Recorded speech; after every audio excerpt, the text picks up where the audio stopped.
উগ্রভাবে বিরোধিতা হচ্ছে এই যে কেন্দ্রীয় বাহিনী, এত কেন্দ্রীয় বাহিনী আসছে, এত কেন্দ্রীয় বাহিনী আসছে। দিল্লির আমার এক সাংবাদিক বন্ধু বলল, ময়ূকদা 400 কোম্পানি কেন্দ্রীয় বাহিনী আসছে, এবার তো তৃণমূল কংগ্রেসের হারমাত বাহিনী ঠান্ডা হয়ে গেল। আমি বললাম এতে সবচেয়ে বেশি লাভ বোধহয় তৃণমূল কংগ্রেসের হবে।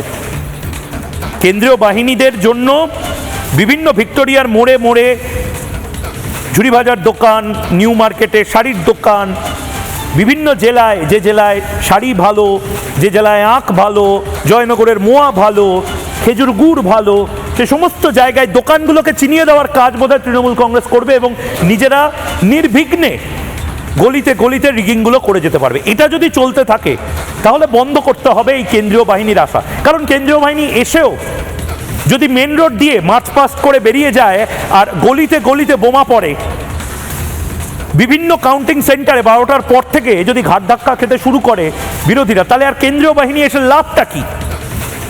1000, 2000, 5000 কোম্পানি কেন্দ্রীয় বাহিনী আসলেও এর মনিটরিং কে করবে? ডিপ্লয়মেন্ট কে করবে? ইনস্ট্রাকশন কেন্দ্রীয় বাহিনী কার আন্ডারে কাজ করবে? কোনো এসপি না ইন্সপেক্টর না বড়বাবু থানার?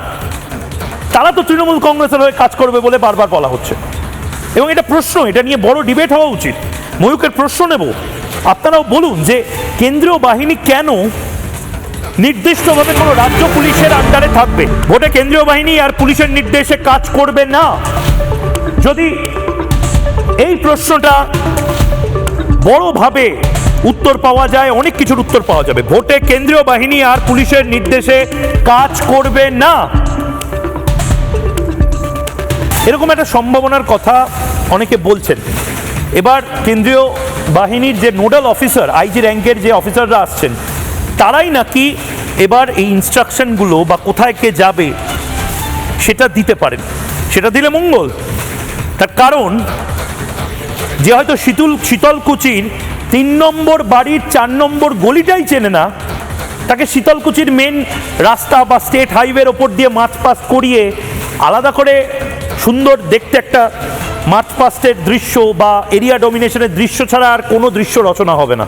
কাজের কাজ কিছু হবে না গ্রামে গ্রামে।